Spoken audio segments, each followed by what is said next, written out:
Dalam rangka Indonesia International Book Fair 2025, buku Quo Vadis Bea Cukai Indonesia Menegakkan Kedaulatan Bea Cukai Indonesia resmi diluncurkan di Assembly Hall, Jakarta Convention Center. Ditulis oleh Soeharjo, Darajadi, Wirawan, Sutardi, dan Mahpudi, buku ini mengisahkan lahirnya Undang-Undang Nomor 10 Tahun 1995 tentang kepabeanan serta Undang-Undang Nomor 11 Tahun 1995 tentang cukai. Keduanya menjadi tonggak kembalinya kedaulatan bea cukai setelah kewenangan ekspor-impor sempat dialihkan ke SGS akibat praktik penyimpangan di masa lalu. Peluncuran buku menyoroti peran penting Soeharjo, Direktur Jenderal Bea dan Cukai 1991-1998 dalam mendorong reformasi. Ia menegaskan, buku ini bukan untuk membandingkan masa lalu dan masa kini, melainkan untuk memberi inspirasi perbaikan di masa depan. Selain mengulas lahirnya undang-undang baru, buku ini juga memuat gagasan tokoh-tokoh bea cukai terdahulu yang relevan dengan tantangan saat ini. Darajadi menekankan adanya tradisi kuat yang masih dijaga petugas bea cukai, sementara Sutardi membedah 4 bab yang mencakup sejarah, tonggak perubahan, lahirnya regulasi penting, hingga arah bea cukai ke depan. Disusun selama 1,5 tahun, buku setebal 450 halaman ini menjadi catatan berharga perjalanan bea cukai Indonesia, sekaligus refleksi untuk menatap masa depan. Peluncuran buku Quo Vadis Bea Cukai Indonesia turut dihadiri para penulis, akademisi, praktisi, dan pemerhati ekonomi, menjadikannya momentum penting dalam sejarah reformasi bea cukai. Di International Book Fair kita akan menyaksikan bagaimana kisah tersebut dihidupkan kembali melalui peluncuran buku ini. Untuk itu Bapak dan Ibu, sebelum itu mari kita dengarkan sejenak sekapur sirih yang akan disampaikan oleh Prof. Insinyur Aris Setianto Nugroho. Kepada Bapak, kami silakan.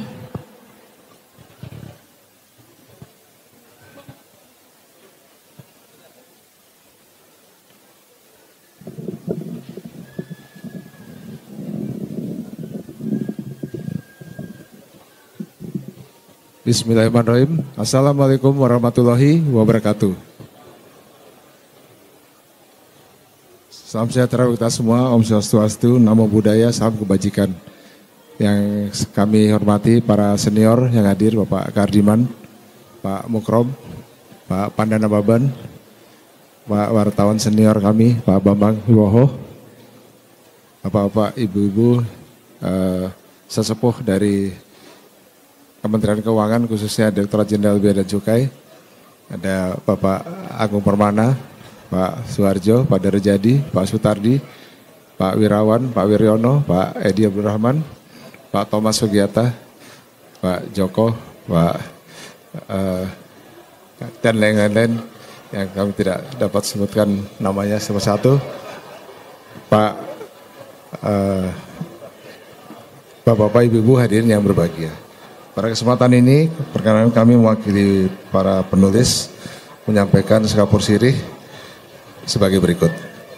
Peluncuran buku ini bukanlah seremonial biasa, melainkan peneguhan memori kolektif tentang reformasi kepabeanan, bagaimana kedaulatan ditegakkan kembali lewat budaya, organisasi, regulasi, dan mutu layanan yang melindungi masyarakat serta memajukan ekonomi. Bapak Ibu yang kami hormati, pada kesempatan ini kita meluncurkan buku Quo Vadis Bea dan Cukai Indonesia. Menegakkan kedaulatan bea cukai Indonesia, buku ini merekam satu bab penting tentang reformasi kepabeanan dari turbulensi tata kerja kelola pada awal Orde Baru hingga upaya sistematis untuk menegakkan kembali kedaulatan institusi strategis bangsa. Tujuan peluncuran buku ini adalah merayakan karya pengetahuan dari para pelaku sejarah, sekaligus mengundang generasi kini untuk belajar, mengkritisi, dan melanjutkan tongkat estafet perbaikan. Buku ini berangkat dari realitas yang diurai dalam Custom Reform Indonesia, a case study maraknya korupsi mendorong terbitnya Impres nomor 4 tahun 85 dan penerapan Pre-Shipment Inspection oleh SGS. Kebijakan tersebut pada mulanya memang efektif untuk menekan praktek korupsi, namun berbiaya amat besar dan menyingkirkan peran sentral dari insan bea cukai dari sistem dan munculkan program kedaulatan pada fungsi pabean yang strategis. Respon para nasionalis bea cukai untuk memilih jalan yang terhormat adalah sebagai berikut: memperbaiki diri dan memperbarui tata aturan. Pertama, membangun budaya takwa, taat, amanah, komitmen, wiweko, dan ahli untuk merevitalisasi integritas, profesionalisme, dan disiplin. Kedua, memperjuangkan kerangka hukum baru yang mengembalikan mandat pelaksanaan PSI ke Direktorat Bea dan Cukai. Di bawah kepemimpinan Bapak Suharjo, perjuangan ini ditempuh melalui perlibatan kementerian, dialog dan legislatif, kepercayaan dari Presiden, serta dukungan dari para pakar dan stakeholder lainnya. Dan puncaknya pada akhir Desember 1995 disahkan Undang-Undang Nomor 10 Tahun 95 tentang Kepabeanan dan Undang-Undang Nomor 11 Tahun 95 tentang Cukai. Tonggak Pengembalian Marwah dan Kedaulatan Pabean Indonesia. Buku ini ditulis oleh para pelaku sejarah, yaitu Pak Suharjo, Bapak Sutardi, Bapak Darjadi, Bapak Wirawan, dan didampingi oleh jurnalis senior Mahfudi. Bukan merupakan sekedar arsip, tapi merupakan playbook pembelajaran. Buku ini menyampaikan pesan kepada para generasi muda Pabean Indonesia, reformasi jati bertumbuh pada karakter, kompetensi, dan keberanian memperbaiki sistem dari dalam. Bapak Ibu yang saya hormati, banyak praktek best practice di dunia yang relevan bagi akselerasi fungsi strategis kepabeanan. Yang pertama, single window and digitalisasi dari Singapura dan Jepang. Kemudian manajemen risiko berbasis intelijen dari Australia dan Selandia Baru dengan memprioritaskan pemeriksaan melalui penilaian risiko dan kaya data.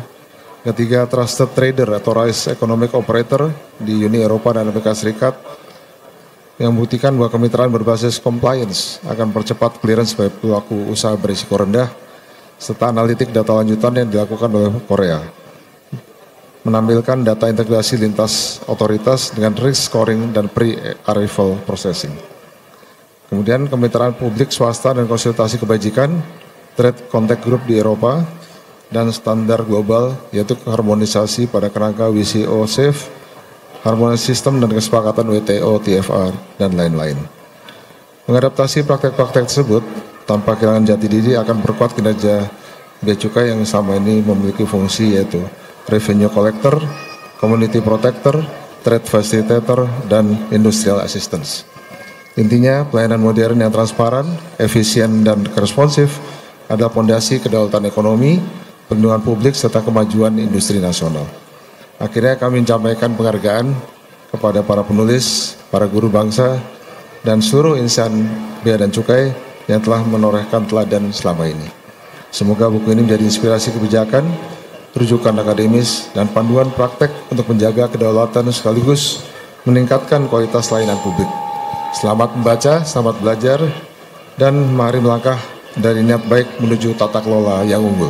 Terima kasih atas perhatiannya. Wabillahi taufiq wal hidayah. Assalamualaikum warahmatullahi wabarakatuh.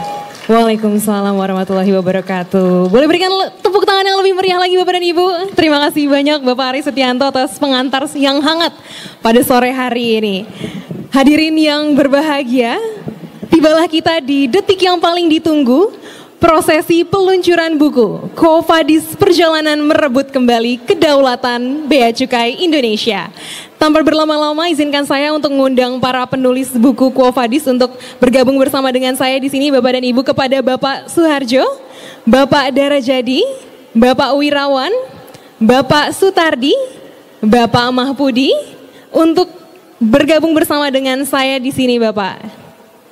Dan juga Bapak Aris, mohon izin Bapak untuk bergabung bersama dengan saya di sini juga, Bapak. Silakan.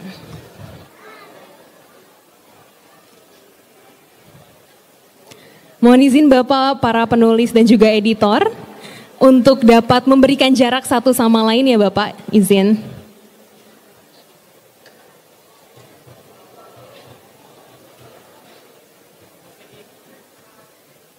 Baik. Baik, kemudian saya hendak mohon izin Bapak untuk memberikan jarak satu sama lain. Mohon izin agak renggang sedikit Bapak. Kemudian saya hendak mengundang para tamu, mohon izin kepada Bapak Abdul Aziz, Bapak Majen Lukman, Bapak Mukrom, Bapak Misbakun, mohon maaf, Ibu Hovifah, dan juga Bapak Fuad Bawazir untuk berkenan menempati tempat yang sudah disediakan Bapak dan Ibu di antara para penulis dan juga editor. Silahkan. Karena tidak hadir untuk enggak Pak Om Lukman, Pak. Oh, siap. Untuk Bapak Abdul Aziz, Bapak Majen Lukman, Bapak Mukrom, Bapak Misbakun dan juga Ibu Hovifah. untuk mengambil tempat di antara penulis dan juga editor Bapak. Mohon izin berselang-seling Bapak.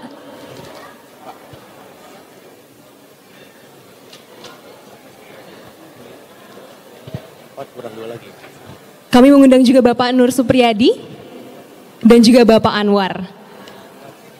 Bapak Anwar, maaf. Maksud saya Bapak Anwar Supriyadi. Silakan Bapak untuk bergabung bersama dengan kami, Bapak.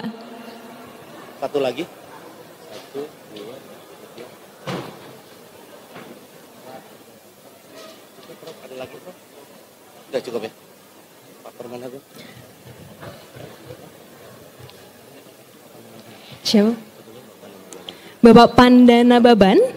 Kepada Bapak Pandana Baban, disilakan Bapak mohon izin untuk mengambil tempat di depan. Baik. Bapak dan Ibu, hari ini 25 September 2025, tepat di panggung Indonesia International Book Fair, kita akan menyaksikan momen bersejarah dilahirkan kembali. Kami silakan Bapak dan Ibu para penulis dan juga editor untuk menyerahkan buku Quo Vadis Bea Cukai Indonesia.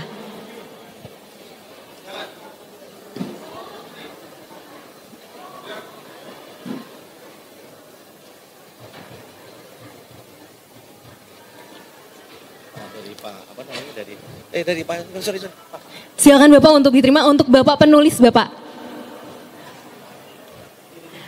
Untuk penyerahannya ditahan terlebih dahulu Bapak, kita akan melakukan penyerahannya bersama-sama Bapak, mohon ditunggu sebentar.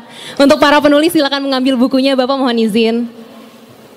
Penyerahannya akan dilaksanakan secara bersamaan Bapak. Silakan untuk diambil terlebih dahulu Bapak.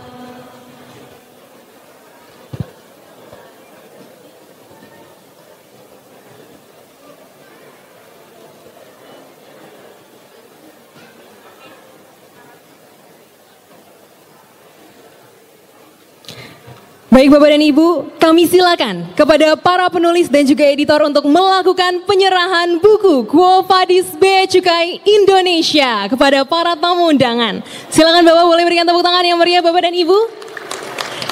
Silakan bukunya untuk diberikan Bapak. Lihat ke arah kamera, kita akan berfoto bersama juga Bapak. Sembari memegang bukunya Bapak.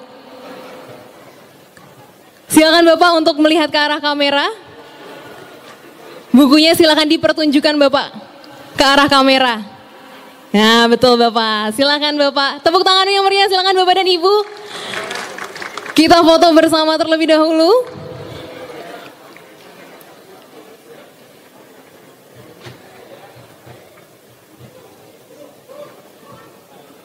Oke, kita foto ya Bapak. Kita foto ya Bapak terlebih dahulu ya Pak ya. Silakan bukunya untuk dipegang ke arah kamera Bapak bersama dengan para penulis.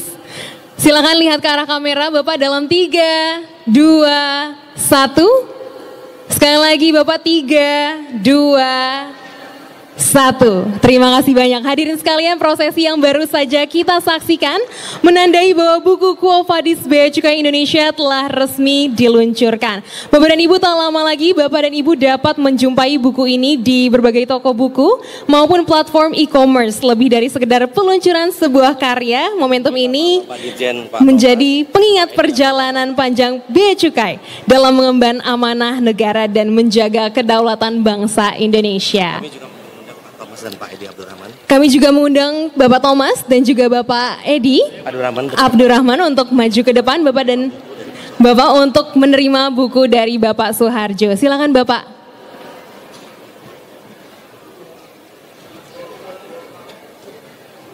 Silakan Bapak. Dari Bapak Suharjo Pak, silakan Pak.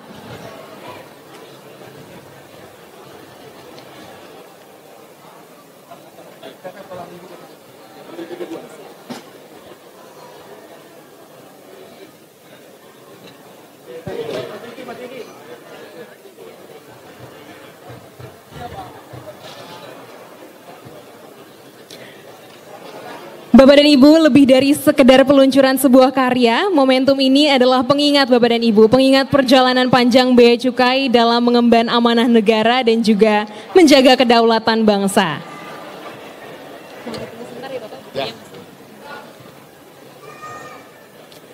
Silakan Bapak untuk bukunya diambil terlebih dahulu, Bapak.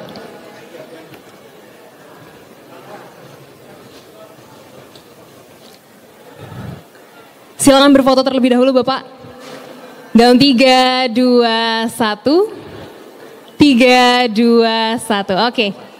Silakan penyerahan buku dari Pak Suharjo kepada Bapak Thomas. Foto bersama ya, Mbak. Silakan Bapak lihat ke arah kamera dalam 3, 2, 1. 3, 2, 1. Sekali lagi kita foto bersama terlebih dahulu ya Bapak ya. Kembali foto bersama lagi.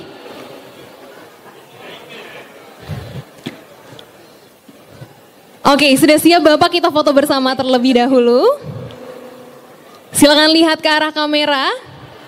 Dalam 3, 2, 1. Sekali lagi Bapak, 3, 2, 1. Silakan tunjukkan bukunya ke arah kamera Bapak, senyum yang lebar Pak. Dalam 3, 2, 1. Mantap. Kami silakan untuk kembali ke tempat Bapak-bapak.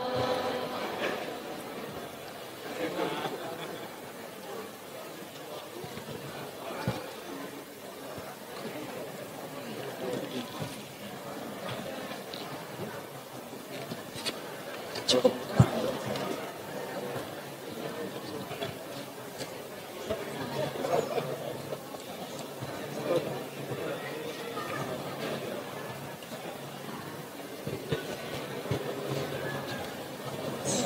Atau masih ini kan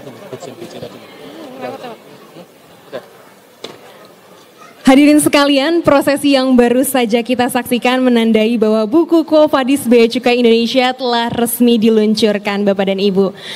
Dan sekali lagi kami informasikan bahwa buku ini Bapak dan Ibu dapat Bapak dan Ibu lihat atau jumpai di toko buku maupun platform e-commerce. Jadi Bapak dan Ibu bisa langsung membelinya di toko-toko terdekat. Jadi ini tidak lebih dari sekedar peluncuran sebuah karya. Momentum ini bisa menjadi pengingat perjalanan panjang Bea Cukai dalam mengemban amanah negara dan menjaga kedaulatan bangsa.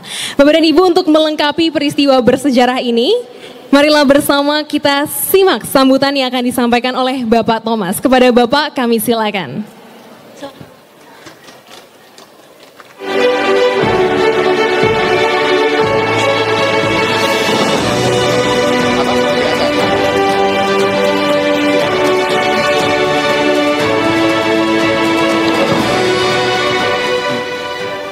Assalamualaikum warahmatullahi wabarakatuh. Bapak dan Ibu yang kami hormati, khususnya tentu saja Bapak Suharjo, Bapak Darajadi, Pak Wirawan, Pak Sutardi, dan Bapak Mahbudi yang telah menuangkan sejarah perjalanan panjang Direktorat Jenderal Bea dan Cukai dengan judul Quo Vadis Bea dan Cukai Indonesia. Pada kesempatan ini tentunya saya mewakili jajaran Bea dan Cukai yang sudah purna bakti, dan moga-moga juga saya juga mewakili teman-teman yang masih aktif. Dan juga kami juga mewakili, tadi diminta juga mewakili sekaligus juga jajaran Kementerian Keuangan. Pada kesempatan ini yang paling penting tentunya kami semua, baik dari jajaran Bea dan Cukai maupun Departemen Keuangan, menyampaikan terima kasih yang sebesar-besarnya kepada Bapak Suharjo, Pak Darajadi, Pak Wirawan, dan Bapak Sutardi, dan Bapak Mahbudi yang telah menulis buku Quo Vadis Bea dan Cukai Indonesia. Sejarah tanpa ditulis akan meninggalkan atau bisa juga kita lupa akan sejarah. Dengan ditulisnya buku ini, tentunya kita semua bisa ingat sejarah perjalanan panjang Bea dan Cukai. Dan tidak hanya itu, kami semua sebagai generasi penerus waktu itu juga merasa bahwa perjuangan bapak-bapak yang waktu itu Direktur Jenderal Bea dan Cukai dijabat oleh Bapak Soeharjo kemudian telah membuahkan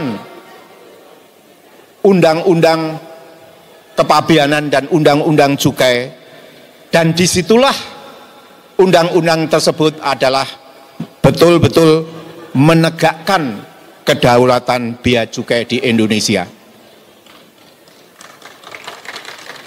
Ini barangkali perjuangan yang penting karena undang-undang kepabeanan dan cukai sampai sekarang menjadi modal dasar bagi reformasi-reformasi yang selanjutnya dilakukan oleh jajaran bea dan cukai sesuai dengan situasi kondisi yang sedang dihadapi pada saat ini.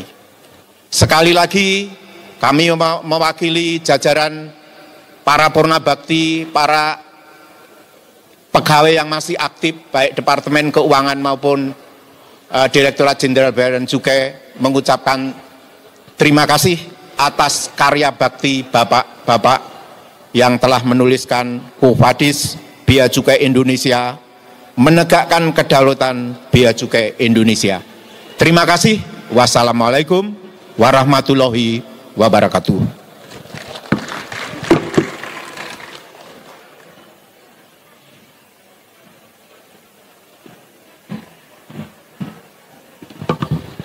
Boleh berikan tepuk tangan yang meriah Bapak dan Ibu atas sambutan hangat yang disampaikan oleh Bapak Thomas Sugiyata selaku Direktur Jenderal Bea dan Cukai periode 2009 dan juga 2011.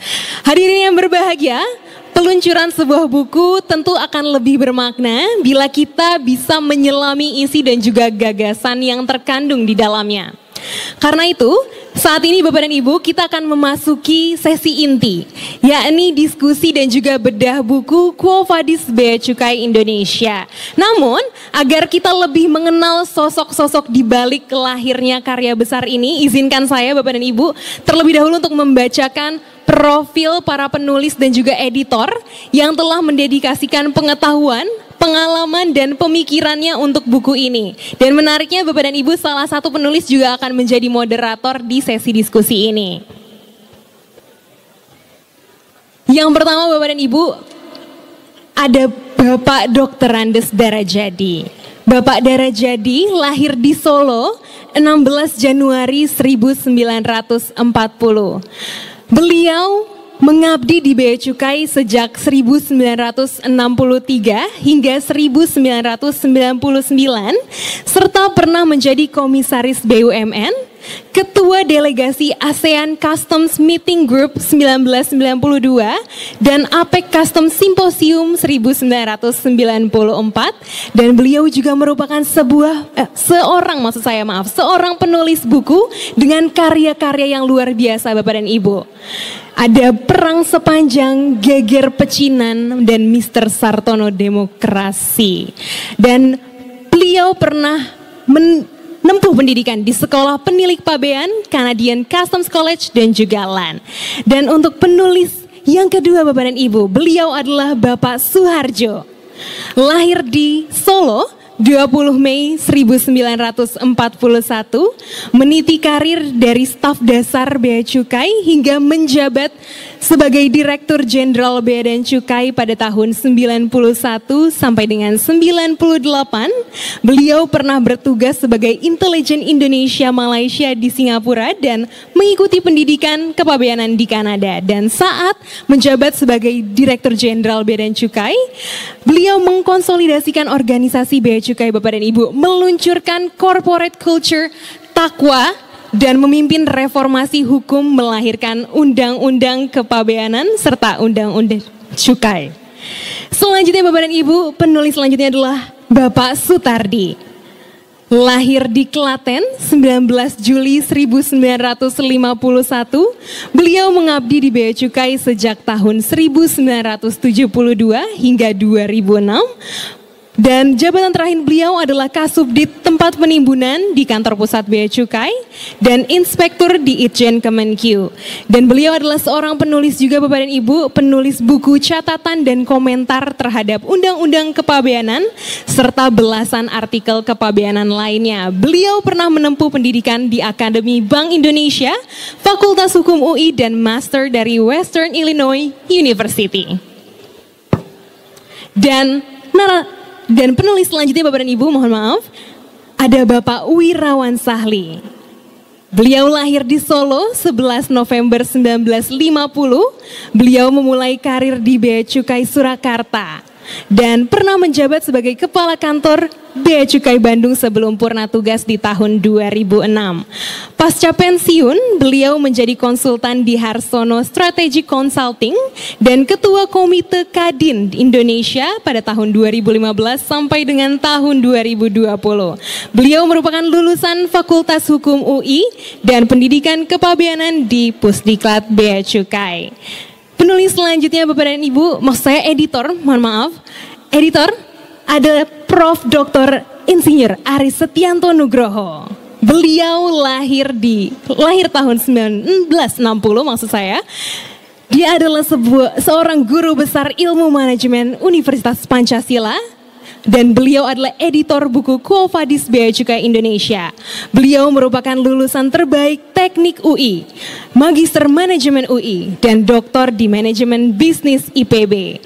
Beliau pernah menjabat sebagai Rektor Universitas Mercu Buana, Ketua Pengurus YPPIJ Universitas Trilogi, dan kini menjadi Guru Besar Tetap Universitas Pancasila. Beliau pernah menerima penghargaan nasional termasuk Satya Lencana Wirakarya dan tokoh inspirasi pendidikan.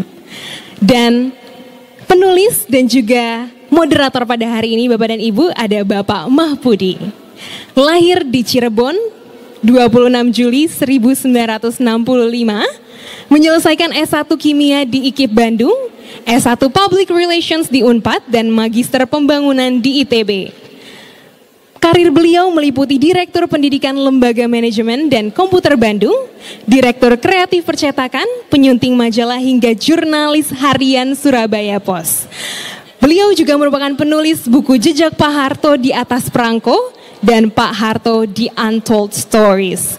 Bapak dan Ibu boleh berikan tepuk tangan yang meriah untuk para penulis dan juga editor buku Quo Vadis Bea Cukai Indonesia. Dan kami silakan kepada para penulis, Bapak Sutardi dan juga Bapak Darajadi, kemudian moderator Bapak Mahbudi dan juga pembahas Bapak Permana Agung untuk berkenan naik ke atas panggung untuk melaksanakan kegiatan diskusi dan juga bedah buku Quo Vadis Bea Cukai Indonesia. Bapak dan Ibu siapkan catatan Bapak dan Ibu, rangkai pertanyaan, dan mari bersama Bapak dan Ibu kita resapi perjalanan sejarah yang akan dituturkan. Oleh karena itu Bapak dan Ibu berikan tepuk tangan yang meriah untuk sesi diskusi dan bedah buku ini.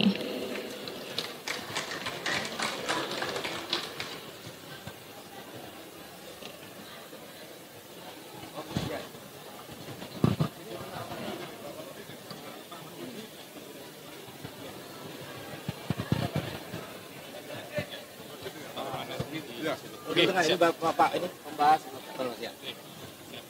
Yuk.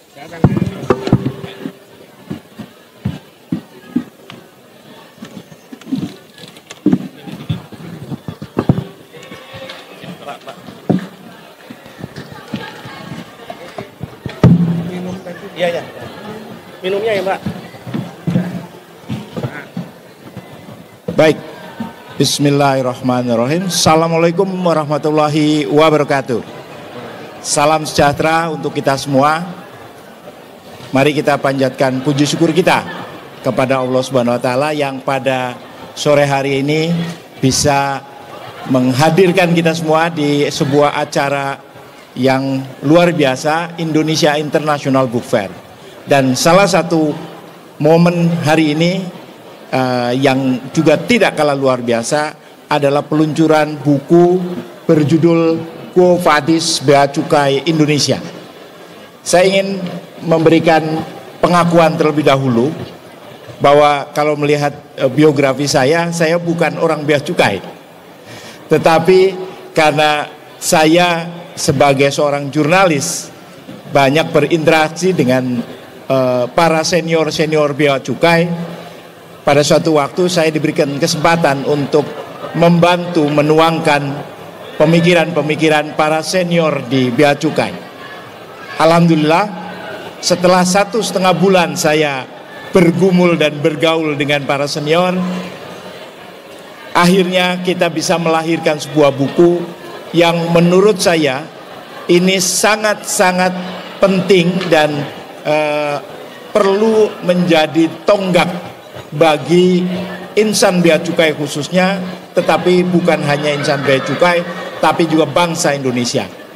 Karena izin nanti kita tidak akan banyak berdiskusi, tapi kita akan lebih mendengarkan terlebih dahulu apa dan bagaimana sejarah Bea Cukai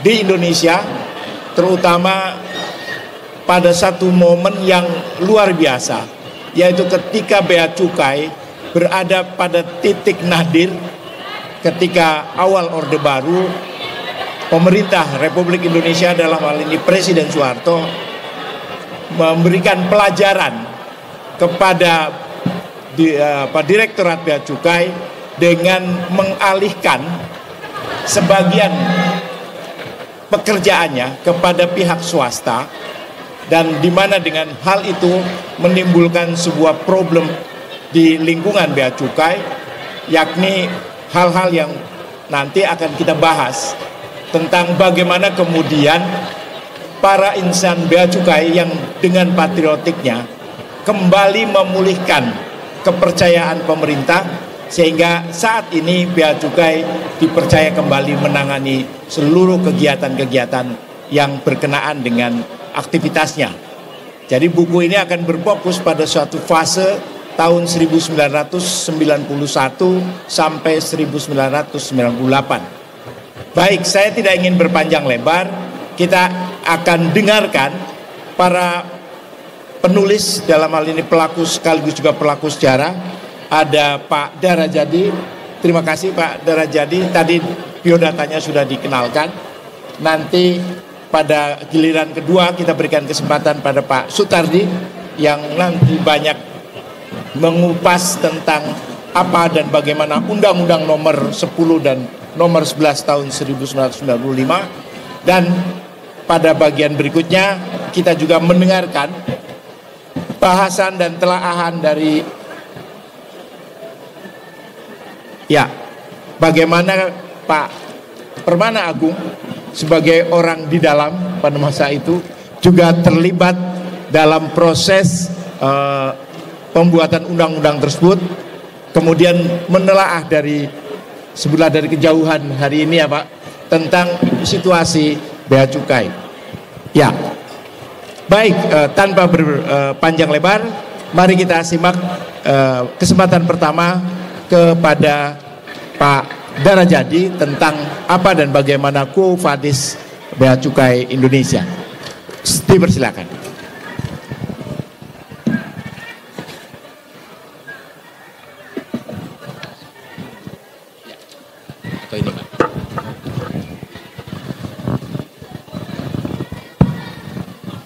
Terima kasih Pak Mahfudi, para hadirin yang kami hormati. Pada hari ini sungguh sangat menggembirakan hati saya karena saya bertemu muka, bertatap muka dengan para hadirin semua yang masing-masing mempunyai hubungan yang sangat erat dengan diri saya. Ini ada Pak Mukrom, ada Pak Panda, itu ternyata saudara saya, Pak Wiwoho dan Pak Lukman yang sudah saya kenal bertahun-tahun yang lalu. Bapak-bapak dan ibu-ibu, Quo Vadis Bea Cukai. Demikian judul buku yang menjadi topik pembahasan kita pada hari ini. Quo vadis berasal dari kata bahasa Latin yang dalam bahasa Indonesianya berarti kemana. Lalu timbul pertanyaan, mengapa kita memilih kata Latin tersebut, yaitu Quo vadis, sebagai judul buku ini, bukan kemana. Hal ini kami terinspirasi pada cerita Bert Cunningham. Bert Cunningham adalah seorang tenaga ahli IMF yang diperbantukan pada Direktorat Jenderal Bea dan Cukai di sekitar tahun 1990-an. Ia bercerita bahwa di zaman Kekaisaran Italia di Roma sudah dikenal profesi pemungut cukai, dan masyarakat melekatkan stigma yang berat terhadap profesi tersebut. Menurut cerita Bert Cunningham, dalam kitab Injil Perjanjian Baru, si pemungut cukai tersebut selalu dibayangi oleh hujatan walaupun ingin bertobat. Waktu itu kita berpikir, kok ada sedikit kemiripan dengan para pemungut cukai. Indonesia juga ada sedikit selalu hujatan tentang cara kerjanya, ya, di masa itu. Seperti diketahui, pemungutan cukai di suatu negara dilakukan oleh suatu lembaga, dan di Indonesia lembaga tersebut bernama Direktorat Jenderal Bea dan Cukai, yang telah menjalankan fungsinya selama 80 tahun.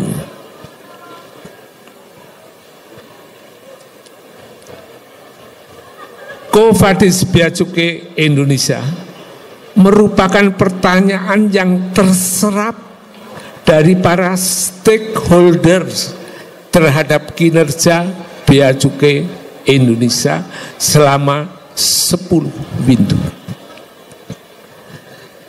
Pertanyaan tersebut timbul karena masyarakat dalam mengikuti perjalanan masa lalu Bea Cukai melihat adanya pengulangan kesalahan suatu kebijakan atau kurangnya beradaptasi dengan kemajuan zaman. Namun demikian, tidak semuanya jelek di dalam Bea Cukai. Di balik segala kelemahan dan stigma yang dilekatkan pada para petugas Bea Cukai, juga hidup suatu tradisi yang kuat dalam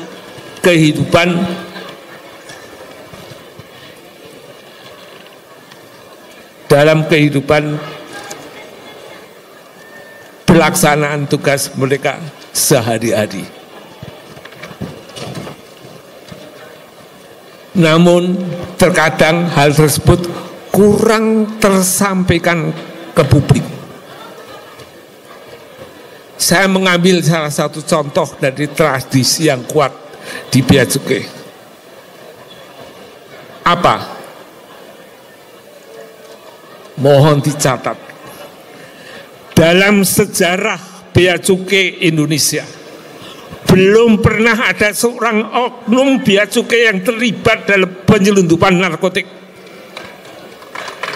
Saya ulangi, simak, dalam sejarah belum ada. sejak berdirinya Bea Cukai, karena itu merupakan tradisi yang kuat di dalam dada para insan Bea Cukai mulai dari sejak berdirinya. Ya. Dan tugas kita semua untuk selalu mengingatkan tradisi yang membanggakan seperti itu. Selanjutnya, subjudul dari buku yang dihadapan para hadirin semua berbunyi menegakkan kedaulatan bea dan cukai. Hal tersebut dapat diartikan sebagai menjaga agar dalam melaksanakan fungsinya sebagai aparat pemerintah, Direktorat Jenderal Bea Cukai selalu mendapat wewenang penuh dalam melaksanakan perundang-undangan yang berkaitan dengan bea cukai. Hendaknya harus tetap dijaga. Jangan sampai wewenang tersebut dikebiri karena olah oknum.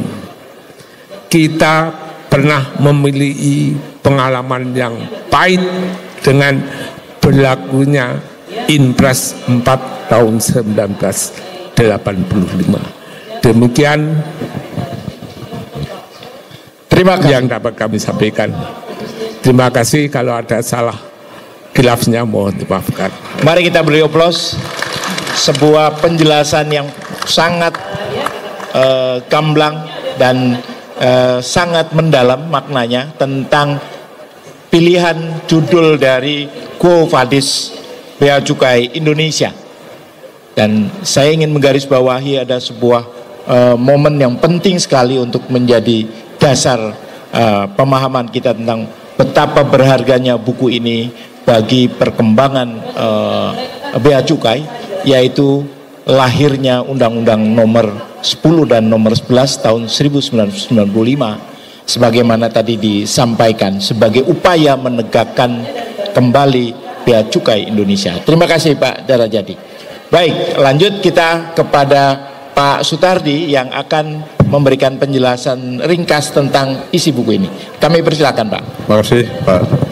Assalamualaikum warahmatullahi wabarakatuh.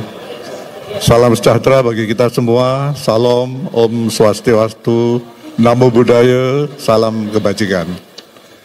Puji syukur kepada Allah Subhanahu wa Ta'ala, Tuhan Yang Maha Esa, yang telah mengizinkan kita berkumpul di kesempatan yang mulia ini. Kami berlima juga bersyukur bahwa kami telah menyelesaikan buku Quo Vadis Indonesia yang soft launchingnya kita laksanakan pada sore hari ini.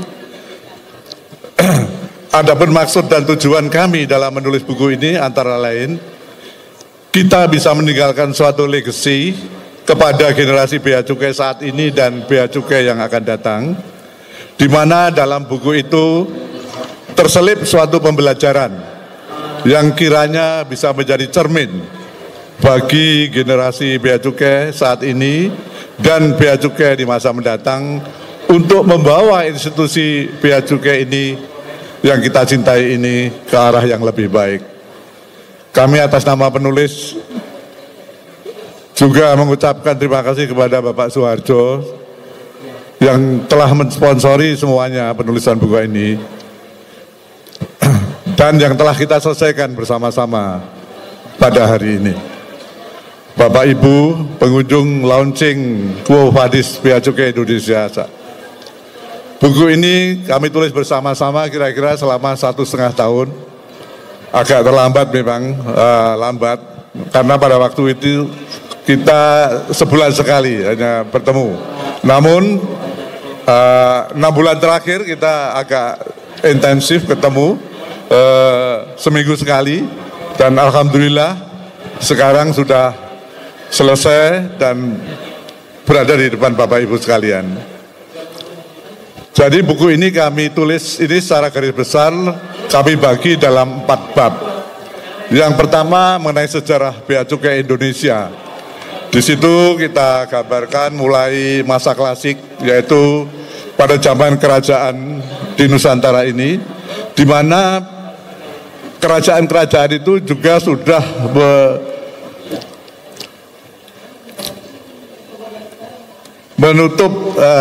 memungut bea kepada para pedagang yang lewat. Sesudah itu juga kita jelaskan juga kedatangan VOC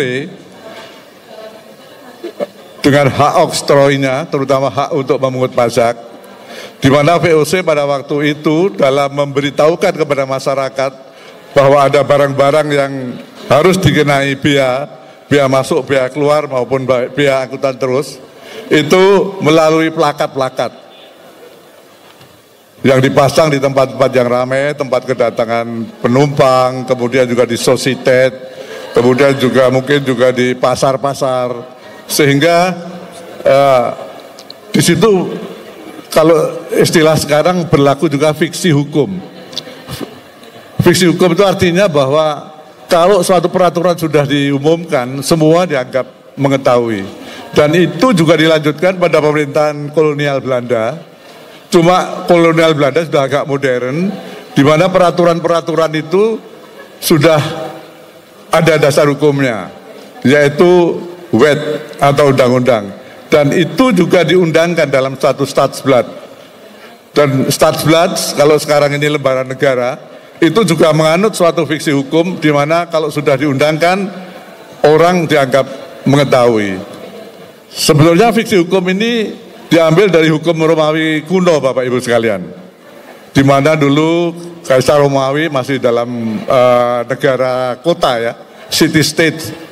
Jadi kalau Kaisar mau mengeluarkan suatu peraturan atau instruksi apapun, rakyat dikumpulkan di satu alun-alun begitu, terus dihalu-halu sama punggawa-punggawanya. Kalau sudah diumumkan, itu sudah punya sebagai hukum positif dan sudah mengikat penduduk. Lah, hal yang demikian itu mulai zaman Romawi kuno, zaman VOC, kolonial Belanda, juga zaman Jepang. Kalau Jepang dulu karena di sini pemerintah militer, Belanda mengeluarkan yang namanya Osamu Shirei. Jadi undang-undang Osamu itu adalah undang-undang yang dibuat oleh pemerintah Jepang kepada rakyat Indonesia di sini. Tapi itu juga kalau sudah dimuat di majalah Kangpo namanya, itu semua orang sudah dianggap mengetahuinya, sudah mengikat. Dan tidak hanya zaman kolonial Belanda, VOC sekarang, fiksi hukum juga berlaku sampai sekarang.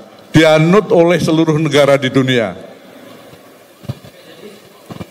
Jadi negara manapun, baik dia menganut sistem hukum yang Eropa kontinental maupun Anglo-Saxon, dia tetap menganut fiksi hukum, di mana undang-undang yang dibuat harus diumumkan dalam semacam lembaran negara. Kemudian yang kedua, tonggak baru Bea Cukai Indonesia. Ini sebetulnya merupakan inti. Kepada pembahas Pak Permana, sebetulnya inti dari pembahasan kita ini adalah pada bab kedua ini, yaitu adanya suatu peristiwa yang monumental pada tahun 1985,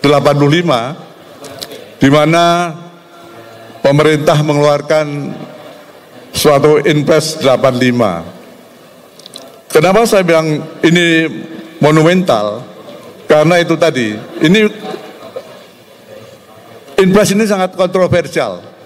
Ada yang pro dan kontra. Orang yang pro dan kontra itu sama-sama punya dasar hukum yang kuat. Orang yang kontra bilang bahwa presiden pada waktu itu melanggar hukum, melanggar prinsip hukum. Prinsip hukum yang berbunyi lex superior derogat legi inferiori. Artinya bahwa peraturan yang lebih tinggi itu menyampingkan atau menganulir peraturan yang lebih rendah. Tapi Inpres 4 ini sebaliknya, justru Inpres 4 bisa menganulir, tidak memberlakukan ketentuan-ketentuan yang diatur oleh Undang-Undang Kepabaian. Jadi orang yang kontra, yang tidak setuju dengan Impres 4 itu punya dasar hukum yang kuat. Karena memang seharusnya memang Perpu ya, kalau Perpu dengan undang-undang itu kan hierarkisnya sama. Jadi tadi ada gium yang bunyinya lex superior derogat legi generali, itu artinya kalau ada suatu hal yang diatur oleh dua peraturan perundangan yang berbeda hierarkinya, maka hierarki yang tinggi lah yang berlaku. Ini yang sebaliknya. Kemudian orang yang mendukung Impres 4, dia juga ada punya dasar hukumnya. Dasar hukumnya adalah asas manfaat atau asas keseimbangan. Kalau orang Belanda ya proportionaliteit beginsel lah. Jadi di dalam ilmu hukum kita boleh mengorbankan suatu kepentingan hukum untuk kepentingan hukum yang lain. Yang penting tujuan dan manfaatnya lebih tinggi. Kalau dulu kita di Fakultas Hukum UI itu pada kelas persiapan dulu belum ada sistem semester, diberi contoh begini. Ada rumah yang terbakar, di dalamnya ada bayi yang menangis. Rumah itu ada dinding kaca. Kemudian orang memecah dinding kaca untuk menolong bayi itu. Kalau dia dalam keadaan normal tentu, loh ini barang milik orang lain kok dirusak. Dia harus mengganti atau dihukum. Tetapi tidak dihukum karena apa? Dia menyelamatkan bayi itu. Jadi kepentingan hukum dari nyawa bayi itu lebih tinggi dari kepentingan harga kaca itu tadi. Demikian juga Impres 4. Jadi pada waktu itu Impres 4 itu dikeluarkan walaupun dia bertentangan dengan kepentingan hukum yang lebih tinggi, tapi asas manfaat dan tujuannya itu lebih bermanfaat. Pertama, pemerintah mengeluarkan dengan etik yang baik. Yang kedua, bahwa tujuan dan manfaatnya itu sangat bermanfaat. Nah, pada waktu itu memang dirasa oleh organisasi Direktorat Jenderal Bea Cukai merupakan hal yang menyakitkan lah. Bayangkan saja itu kekuasaan untuk memeriksa barang impor, ekspor, kemudian diserahkan kepada pihak swasta.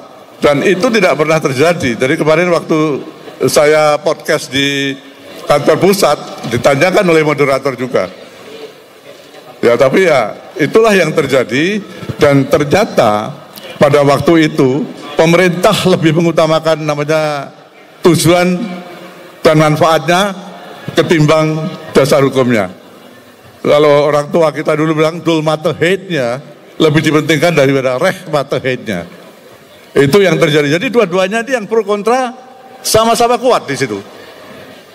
Nah, cuma di situ pada waktu itu pihak-pihak bea cukai yang berpikiran positif, yang berpikiran futuris, itu menganggap bahwa Impres 4 itu sebetulnya sebagai dorongan itu, sebagai igniter, sebagai trigger ya Pak ya, sebagai pemicu untuk membuat organisasi bea cukai ini lebih maju. Jadi dengan adanya Impres 4 itu justru segera bea cukai melakukan perbaikan, reorganisasi, restrukturisasi. Tapi memang juga korbannya ada berapa ribu personel yang dipensiunkan dini.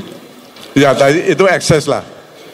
Nah yang lebih penting lagi adalah bahwa Impres 4 itu justru mendorong kita untuk segera mempunyai undang-undang yang baru. Sebagaimana diketahui bahwa undang-undang kita ini kan produk kolonial. Sudah lebih dari 100 tahun kita pakai. Dan itu kita pakai sudah ibarat mobil sudah tua lah. Ya jalan sih jalan. Tapi harus tambal sana, tambal sini. Jadi kalau kita dengar pepatah. Pepatah dulu kan ada cinta anak dipukul, cinta kampung ditinggalkan. Begitu Bapak Ibu sekalian. Jadi teman-teman kita yang dari Sumatera Barat itu banyak yang merantau karena dia cinta kampung halamannya. Ditinggalkan kampung itu. Nanti kalau sudah sukses dia pulang. Kalau Idul Adha dia pulang Mbak, menyembelih sapi 2, 3 gitu. Itu cinta. Demikian juga anak. Kalau kita masih memukul anak kita, menampar anak kita karena berbuat salah, itu tandanya orang tua itu masih sayang. Coba kalau dia salah kita biarin aja. Itu namanya orang tua udah gak sayang sama anaknya. Begitu pula pemerintah pada waktu itu. Senior-senior kita yang di Bea Cukai pada waktu itu merasakan bahwa oh ini ternyata suatu wake up call ya, suatu wujud kasih sayang pemerintah kepada Direktorat Jenderal Bea Cukai. Dan mulai pada waktu 91 ketika Bapak Soeharto jadi Sekjen, kemudian tahun berikutnya jadi Dirjen, Pak Edi Abdurrahman, Pak Agung ini mulai ikut bergabung untuk mereformasi Bea Cukai dan menyusun peraturan undang-undangan ya Pak ya. Jadi percepatan atau semangat untuk segera memiliki undang-undang yang baru itu justru dipicu oleh Inpres 4. Jadi kita tim penulis itu sudah setuju bahwa Inpres 4 itu sebagai blessing in disguise, anugerah yang tersamar. Bisa dipersingkat Pak.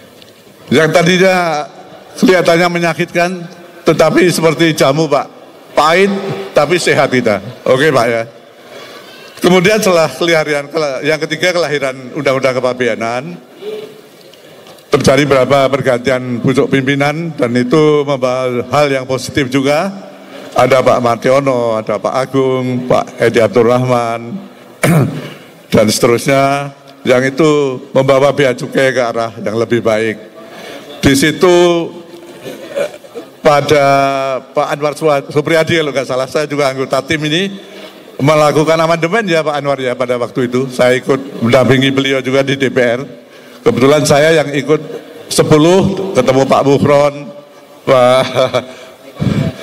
Bapak-bapak sekalian itu, dan nomor 17 juga saya ikut pada waktu itu, sehingga di situ amandemen itu berapa menambah, kemudian juga menghapus, juga merubah berapa pasal undang-undang. Selanjutnya Pak, yang terakhir itu kita mau kemana Bea Cukai. Itu yang kita membahas mengenai bentuk perubahan-perubahan, baik peningkatan kualitas pelayanan maupun pengawasan, juga peningkatan penerimaan negara, terutama bidang cukai, karena kita lihat masih banyak potensi BKC baru, seperti misalnya emisi karbon, kemudian juga tas plastik yang merusak lingkungan, dan lain-lainnya. Selain dari itu, kita juga telah dibentuk ya Pak Agung Badan Penerimaan Negara, meskipun itu belum berupa undang-undang, tapi itu nanti berpotensi untuk meningkatkan penerimaan negara serta mengurangi kebocoran-kebocoran keuangan negara. Baik. Bapak Ibu pengunjung soft launching Quo Vadis Bea Cukai Indonesia, tentu buku yang kami tulis ini jauh dari sempurna. Di sana sini masih banyak kelemahan dan kekurangan. Oleh karena itu kritik dan saran dari Bapak Ibu serta pembaca sangat kami nantikan dan sangat kami hargai. Sehingga nanti pada kesempatan yang akan datang pada revised editionnya, kritik dan masukan dari Bapak-Bapak itu akan kita tampung. Baik. Terima kasih. Wassalamualaikum warahmatullahi wabarakatuh. Waalaikumsalam. Terima kasih. Beri aplaus kepada Pak Sutardi yang berusaha dengan waktu yang sangat singkat menjelaskan buku setebal 450 halaman ini. Bapak dan Ibu bisa mendapatkan bukunya, mudah-mudahan cukup tersedia. Kita menyediakan buku untuk khusus bagi Bapak Ibu yang hadir pada kesempatan sore hari ini. Baik, setelah kita mendengarkan penjelasan tentang judul dan isi buku ini, mari kita simak tanggapan dari Pak Permana Agung. Terima kasih Pak sudah hadir dalam kesempatan ini. Beliau termasuk pelaku sejarah dan tentu sangat paham tentang apa dan bagaimana proses lahirnya Undang-Undang nomor 10 dan nomor 11 yang tadi dibahas dan dikupas di dalam buku ini. Kami persilakan Pak Permana. Bismillahirrahmanirrahim. Assalamualaikum warahmatullahi wabarakatuh. Selamat sore, salam sejahtera buat kita semua. Pertama tentu yang sangat saya hormati dan banggakan para senior kita, wabil khusus Pak Soeharto, para penulis, rekan-rekan sekalian dalam Kementerian Keuangan maupun dari Direktorat Jenderal yang sangat saya banggakan. Saya diminta untuk melakukan pembahasan, tapi diberi waktu cuma 20 menit, Pak. Jadi agak sulit juga. Namun coba saya press sebisa saya. Karena buku ini berjudul Quo Vadis, mau kemana Direktorat Jenderal Bea dan Cukai. Karena itu materi yang mau saya sampaikan ini tidak saja berhenti kepada Inpres 4 tadi yang merupakan ignitor tadi kita ya untuk menciptakan Undang-Undang 10 dan 11 sebagai fondasi kita, tapi betul-betul ingin juga melihat setelah itu kemana Bea dan Cukai ini. Nah, itu juga yang ingin saya sampaikan. Kami sendiri melihat ternyata ada pergeseran. Saya tidak menggunakan istilah perubahan, tapi pergeseran tanda kutip peradaban. Dari sejak zaman klasik dahulu kala, bagaimana teman-teman Bea dan Cukai ini melakukan peran, fungsi dan responsibility-nya sampai kepada lahirnya undang-undang melalui satu proses yang namanya Inpres 4. Lalu kemana kita akan ke depan? Pertama yang saya harus garis bawahi, ya, Quo Vadis Bea Cukai Indonesia. Di situ ada tulisan kedaulatan Bea Cukai Indonesia. Saya harus juga garis bawahi dua hal ini. Pertama, kedaulatan. Yang dimaksudkan di sini adalah kekuasaan tertinggi yang tidak boleh di-share kepada pihak yang lain, terutama swasta. Itu yang dimaksudkan oleh para penulis kedaulatan. Kemudian ada kalimat Indonesia, karena yang dihadapkan adalah juga swasta asing ini. Jadi kata kedaulatan itu disambung dengan Bea Cukai dan Indonesia. Nah, saya tadi ingin mengajak kepada bagaimana kita melihat ke depan. Baik. Kita melihat bahwa Direktorat Jenderal Bea Cukai di dunia itu dihadapkan dalam satu wadah yang namanya World Customs Organization. Saya ingin melihat dulu bagaimana sebenarnya mission daripada WCO tadi. Di sana jelas bahwa misi World Customs Organization itu yang menaungi banyak sekali bea dan cukai di dunia adalah meningkatkan dua hal, efisiensi dan efektivitas. Di bidang apa? Ada 4. Trade regulation, trade facilitation, social protection, sama revenue, of course. Nah, lalu saya mau lihat, lalu bagaimana bea cukai Indonesia ini di dalam konteks misinya WCO. Kalau trade regulation sudah pasti, Pak ya. Karena mereka WCO ini ingin melakukan beberapa hal yang namanya simplifikasi, harmonisasi, standarisasi. Jadi sebetulnya rule making actor kita ini sebetulnya tidak saja di dalam negeri, Pak, tapi juga internasional. Mereka juga menciptakan di dunia ini satu prosedur, satu tata cara integritas kepabeanan di dunia untuk segera mungkin ditaati oleh banyak bea cukai dunia. Jadi rule making actor yang pertama adalah aspek global. Yang kedua tentu aspek domestik, Pak. Karena kita punya kebijakan domestik di mana diharapkan oleh pemerintah kita bea cukai itu merupakan instrumen tidak saja nasional tapi juga instrumen internasional untuk meningkatkan kesejahteraan bangsanya. Jadi toolsnya dua. Nah, di dalam konteks ini bea cukai Indonesia sudah sampai di mana perannya? Nah, itu juga harus kita lihat itu, Pak ya. Nah, kami melihat dalam perjalanan sejarah yang disampaikan tadi, terutama begitu terjadi instruksi Presiden nomor 4 tanggal 4 April 85, saya juga menyadari melihat ada sesuatu, saya tidak mengatakan itu kurang pas, Pak ya, tapi dengan itu masih ada banyak potensi terjadi kebocoran. Dan ini pasti karena perilaku oknum. Itu sebabnya Bapak Soeharto di dalam upayanya juga mencantumkan aspek moral yang namanya takwa. Saya kira beliau juga sudah pasti menyadari at the end of the day masalahnya di situ sebetulnya. Bukan semata-mata aspek teknokratis saja. Kalau aspek teknokratis kita suka banyak yang ahli Pak ya. Tapi begitu sampai kepada aspek moral, karena suatu negara yang tidak punya moral bearing istilahnya, itu adalah negara yang sedang menuju kehancuran Pak. Dan pengalaman sejarah dunia pasti akan mengatakan hal seperti itu. Jadi aspek teknokratis sudah digerakkan betul dengan instruksi presiden dari Undang-Undang nomor 10 dan 11. Kita mau lihat konsideran Impres 4 Pak ya. Konsideran Impres 4 itu mengatakan demi kelancaran arus barang impor ekspor. Tapi yang diatur tidak saja ekspor impor, tapi antar pulau. Nah di sini yang menjadi ada potensi masih terjadi kebocoran.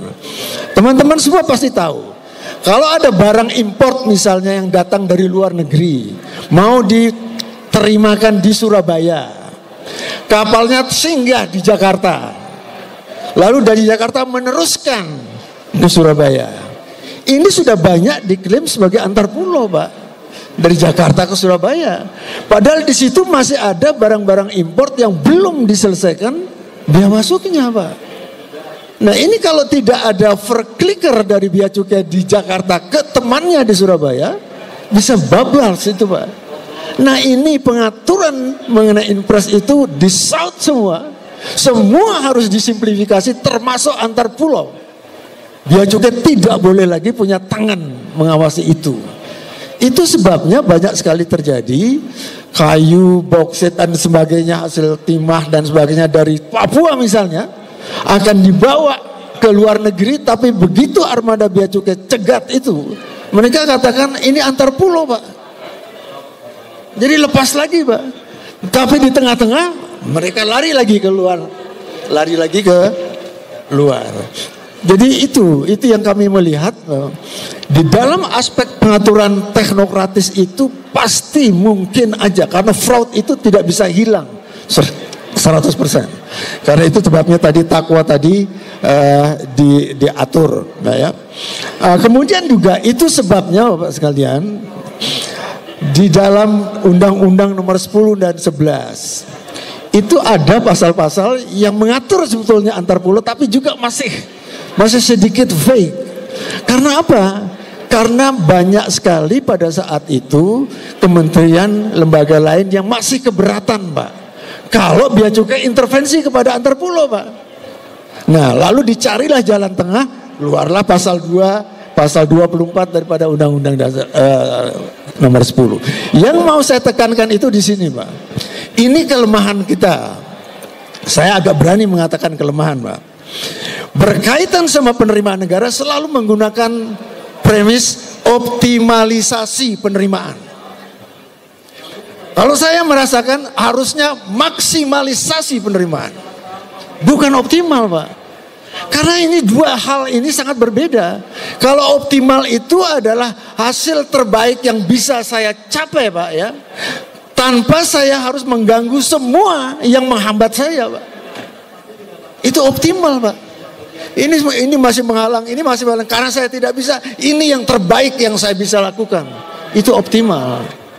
Tapi kalau maksimal, semua yang menghambat harus dihapuskan, Pak.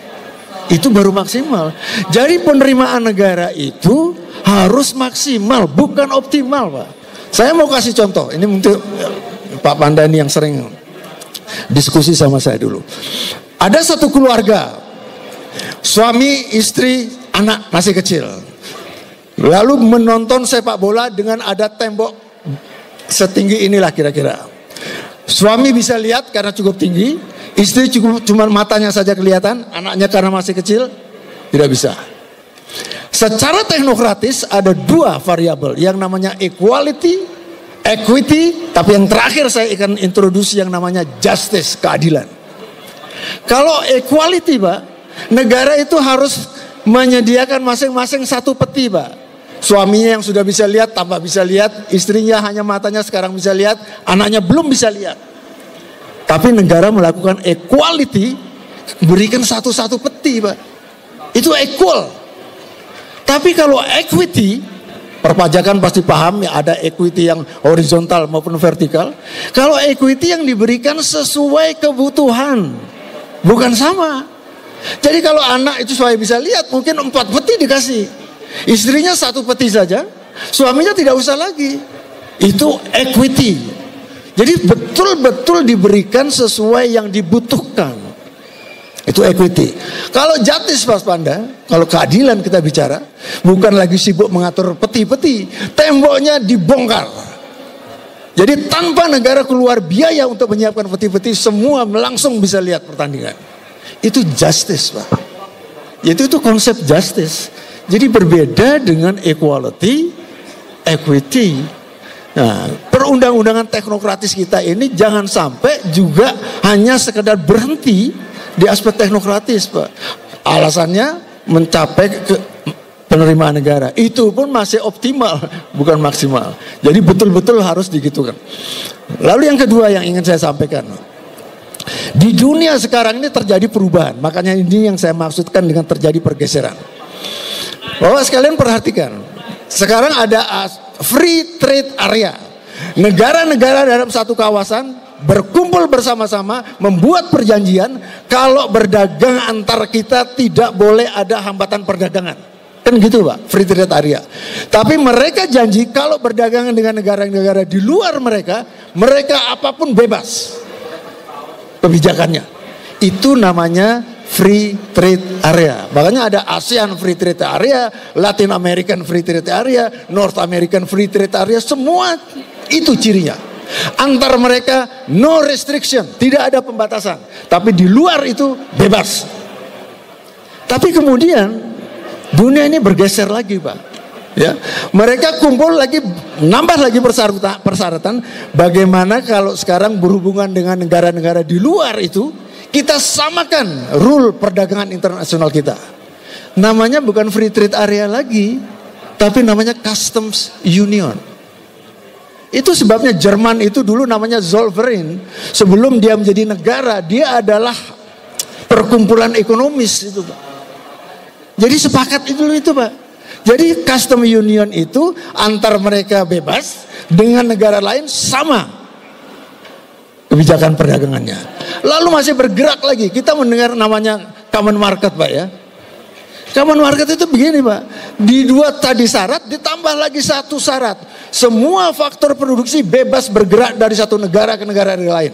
Tenaga kerja bebas bergerak, kapital bebas bergerak. Kalau itu terjadi, bukan free trade lagi namanya, bukan custom union lagi, tapi common market namanya. Itu juga harus diwaspadai oleh bea dan cukai di seluruh dunia ini.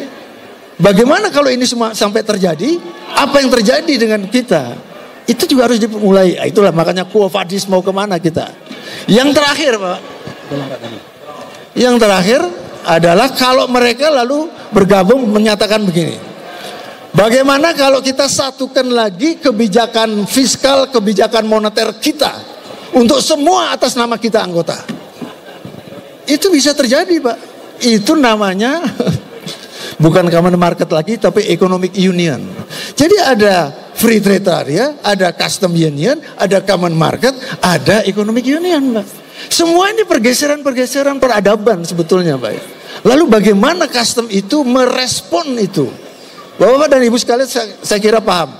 Apa yang disebut responsibility itu adalah ability to respond.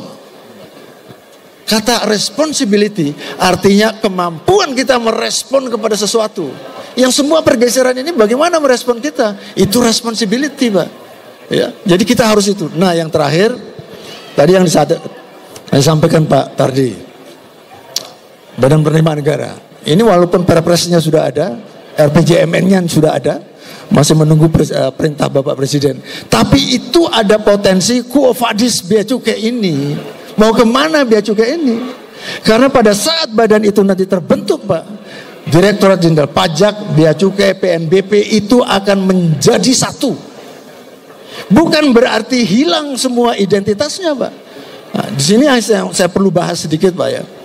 Kalau kita mau melakukan reformasi atau transformasi apa saja organisasi institusi itu, yang sering dilakukan adalah merubah target. Ini lingkaran yang paling luar, merubah yang ingin kita capai, rubah ingin target. Saya katakan bukan itu tidak penting. Perubahan kedua yang lebih dalam adalah merubah proses bisnis, sistem, prosedur dirubah. Itu juga dilakukan, Pak. Jadi setelah target, merubah sistem. Ini dua ini tidak akan tercapai kemana-mana. Mereka akan business as usual lagi. Kalau yang ketiga di dalamnya tidak berubah. Yang namanya identitas, Pak. Identity. Nah, badan penerima negara ini adalah merubah identitas. Semua tupoksi teknokratik tetap tidak berubah, tapi identitinya berubah. Saya mau berubah. Mau kasih contoh. Saya nawarkan rokok kepada Pak Tarji. Pak Tarji bilang, Pak Permana terima kasih. Loh kenapa ditolak? Karena saya sedang berusaha berhenti merokok. Saya tawarkan Pak Darajadi. Pak Darajadi tolong merokok enggak? Pak Darajadi bilang enggak, saya tolak. Kenapa Pak Darajadi ditolak? Karena saya bukan perokok. Bisa bedakan itu tadi. Dia menolak rokok karena sedang berusaha berhenti merokok. Pak Darajadi menolak merokok karena saya bukan perokok. Identitasnya jelas, Pak. Kalau ini yang sedang berusaha berhenti merokok, ketemu teman-teman lagi yang merokok lagi, Pak. Itu sebabnya kita selalu menghadapi statement business as usual. Kalau di dalam literatur itu dikatakan sebagai retrofitting. Jadi kalau perubahan itu tidak menyentuh identitas, Pak, mindset tidak dirubah, Pak, takwa yang diinginkan oleh Pak Soeharto tidak dirubah, percuma kita lakukan perubahan. Target, keinginan, proses bisnis dirubah. Karena kita akan business as usual. Itu sebabnya identitas. Nah, semua ini Bapak sekalian yang saya harapkan bahwa kita sebagai instrumen nasional dan internasional yang sangat penting, yang namanya Direktorat Jenderal Bea dan Cukai, tidak boleh hanya sekedar paham aspek teknokratis saja. Tapi harus juga memahami ada pergeseran-pergeseran mindset yang harus dilakukan sampai terbentuknya identitas baru. Saya kira itu, Pak, yang bisa saya sampaikan. Terima kasih. Assalamualaikum warahmatullahi wabarakatuh. Waalaikumsalam warahmatullahi wabarakatuh. Luar biasa, meskipun dalam waktu 20 menit Pak Permana Agung ini bisa memberikan tanggapan yang cukup komprehensif bagi buku ini. Saya paham bahwa ini adalah acara peluncuran buku, belum sampai ke bedah buku. Jadi mohon maaf kalau dalam sesi ini kita tidak banyak menggelar satu tanya jawab. Tapi saya ingin pada sesi terakhir ini memberikan kesempatan kepada beberapa pelaku sejarah. Karena peristiwa tahun 95 ini juga andilnya para legislator, para anggota DPR pada masa itu. Ya, Pak Mukrom, kemudian ada Pak Lukman Brur, kemudian ada Pak Pandana Baban. Nah, saya ingin memberikan kesempatan satu saja dulu. Mohon maaf karena waktu saya sudah diperingatkan, sudah habis, kepada Pak Pandana Baban tentang komentar Bapak tentang Quo Vadis Bea Cukai secara keseluruhan, termasuk dengan apa yang tadi disampaikan oleh Pak Agung Permana tentang pergeseran peradaban yang harus dibaca juga oleh teman-teman dari Bea Cukai. Silakan Pak Panda.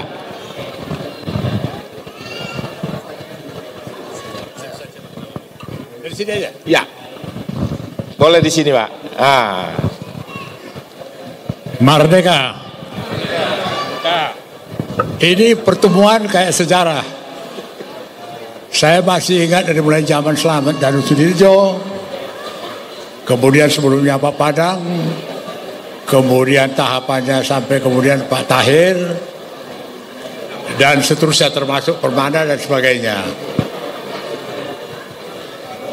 Ya, saya mau garis bawahi bahwa sebenarnya Bea Cukai ini dulu mayoritas TP, tentara pelajar, dan mereka punya geng TP-TP ini. Jadi latar belakang mereka TP, punya kekuatan, punya sindikat, dan ini sangat tangguh gitu loh. Tapi saya mau berikan catatan, dan di YouTube saya yang beredar hari ini, saya juga sudah gambarkan Dirjen Bea Cukai yang sekarang ini, apalagi dia terlibat juga dulu operasi Mawar supaya pintar dia menculik penyeludup. Itu saya harapkan bahwa dia akan meniru Tahir. Tahir itu satu jenderal yang jadi Dirjen Bea Cukai yang berani menolak Benny Murdani dan Ali Murtopo minta fasilitas. Itu saya ungkapkan di buku saya. Ada buku saya mengenai, bisa di Tokomedia, di Gramedia, mengenai lahirnya seorang petarung. Dia jawab, Benny Murdani kalau izin Pak Harto saya lakukan. Ali Murtopo kalau ini. Ada satu jenderal, saya nggak usah sebut namanya, di buku itu menyelundupkan 7 kontainer. Pak Tahir, Panda, kau wartawan, kau beritakan itu. Kau beritakan, nanti biar malu dia. Dan memang dia tidak urus lagi 7 kontainer itu disita untuk negara. Itu true story. Jadi kepemimpinan Bea Cukai waktu itu. Dan satu hal, bukan karena temanku, aku dekat, Pak Harjo. Terus terang aja kalau jujur kita katakan, dia sebenarnya di sentra kekuasaan karena kerabatnya dengan Pak Harto. Tapi nggak pernah ditunjukkan, nggak pernah. Kamarnya Pak Harjo banyak orang mau pengen ketemu, ingin promosi jabatan segala macam karena dia sentral, sentrum dari kekuasaan. Di situ saya terus terang hormat sama Pak Harjo. Betul-betul rendah hati, rendah diri. Dan pada waktu itu loh, ipar Soeharto loh, nggak main-main. Prabowo aja dapat imbas, Sukamdhani dapat imbas gitu. Loh, nah ini aku harus bersaksi. Jadi saya terima kasih, panjang kali nanti cerita mengenai Bea Cukai ini. Dan saya terus terang pernah diuntungkan oleh Menteri Keuangan menengahi namanya Rusdi, penerbang itu di P2 dengan Sujana. Mereka dua tidak omongan, konferensi internasional anti narko di New Zealand, aku dia bawa menengahi orang itu dua. Ya, oke. Itu unik dan memang terjadi gitu loh. Terima kasih. Jadi memang kayalah cerita mengenai Bea Cukai ini, terutama tokoh-tokohnya. Apalagi mau cerita Ciptarjo, apalagi Bambang Subadi, apalagi udah macam-macam. Ada yang terlibat dengan artis, ya kan? Ada punya simpanan bintang film terkenal, Mardeka. Oke. Terima kasih Pak Panda Nababan, luar biasa. Saya yakin kita tidak akan beranjak dari tempat duduk ini sampai nanti malam sekalipun, karena banyak cerita yang bisa kita sampaikan. Tapi intinya buku ini mencoba menghadirkan sebuah tonggak penting di dalam perjalanan sejarah bangsa Indonesia. Dalam hal ini adalah tonggak penting tentang bea dan cukai, salah satu instrumen bangsa yang luar biasa penting di dalam kehidupan perekonomian Indonesia. Dan catatan lain, betul, Quo Vadis ini juga bicara tentang apa ke depannya, termasuk juga apa yang tadi disampaikan oleh Pak Agung Permana tentang poin-poin apa saja yang harus diperhatikan dan dipertimbangkan oleh generasi baru dari Bea Cukai untuk kejayaan Indonesia di masa yang akan datang.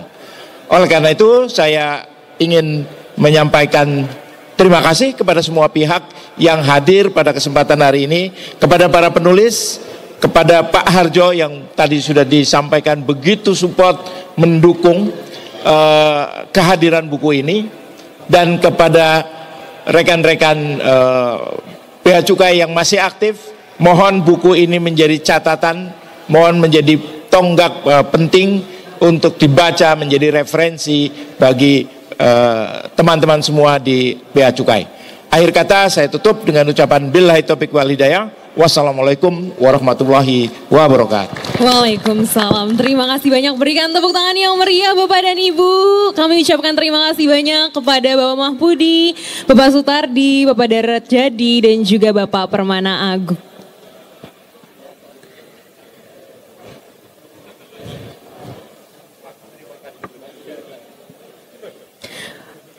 Bapak dan Ibu, lewat diskusi ini kita tidak hanya mengenal isi buku, tetapi juga menyelami semangat keberanian dan juga nilai perjuangan yang tersimpan di balik setiap halaman buku Quo Vadis Bea Cukai Indonesia. Bapak dan Ibu, refleksi ini bukan hanya milik Bea Cukai, melainkan juga milik kita semua. Sebab sejarah mengingatkan bahwa kepercayaan harus terus diperjuangkan dan juga dijaga. Hadirin yang berbahagia, sebelum kita benar-benar menutup perjumpaan pada sore hari ini, izinkan kita bersama untuk mengabadikan momen istimewa kali ini melalui sesi foto bersama. Oleh karena itu kami mohon kepada para hadirin untuk dapat berdiri sejenak. Kita akan melaksanakan sesi foto bersama terlebih dahulu. Silakan kepada para panitia untuk dapat mengambil tempat di atas panggung. Bapak dan Ibu silakan untuk berdiri. Sebentar kita akan melaksanakan sesi foto bersama. Iya. Satu, kedua duduk aja kali ya. Kami silakan iya. Baris 1, 2 biar belakang. Oh baik, siap. Mohon izin Bapak, mohon maaf untuk baris 1 dan kedua dapat menyesuaikan dengan duduk Bapak. Baris 1 dan 2. Untuk yang di tengah aman Pak, silakan berdiri Pak, aman Pak. Mohon izin Bapak untuk Foto dulu Om. Om izin foto dulu Om. Izin foto dulu Om. baik, sudah siap ya Bapak ya? Siap. Untuk baris 1 dan kedua dapat duduk terlebih dahulu. Untuk baris yang di belakang yang tidak terlihat dapat berdiri ya Bapak dan Ibu ya. Sudah siap Bapak dan Ibu? Silakan lihat ke arah kamera. Siapkan senyum terbaiknya Bapak dan Ibu. Sudah siap dalam 3, 2, 1. Sekali lagi 3, 2, 1. Untuk gaya bebasnya Bapak dan Ibu silakan berekspresi. Dalam 3, 2, 1. Oke, terima kasih banyak, berikan tepuk tangan untuk kita semua Bapak dan Ibu. Silakan lihat. Baiklah Bapak dan Ibu, hadirin sekalian, izinkan saya atas nama panitia menyampaikan rasa terima kasih yang sebesar-besarnya kepada para penulis atas dedikasi dan kerja kerasnya, kepada para editor dan tim penerbit yang telah menyiapkan karya ini hadir di tengah kita. Dan kami ucapkan terima kasih kepada para hadirin sekalian yang senantiasa mengikuti acara hingga akhir dengan penuh antusias. Bapak dan Ibu, perjumpaan hari ini mungkin segera berakhir, namun pesan yang kita petik dari perjalanan Bea Cukai akan terus hidup dalam ingatan. Bapak dan Ibu, semoga buku ini menjadi cahaya kecil yang menuntun langkah kita menuju masa depan yang lebih bermartabat. Akhir kata, kami segenap panitia pamit undur diri. Sampai jumpa di kesempatan yang akan datang. Selamat sore, wassalamualaikum warahmatullahi wabarakatuh.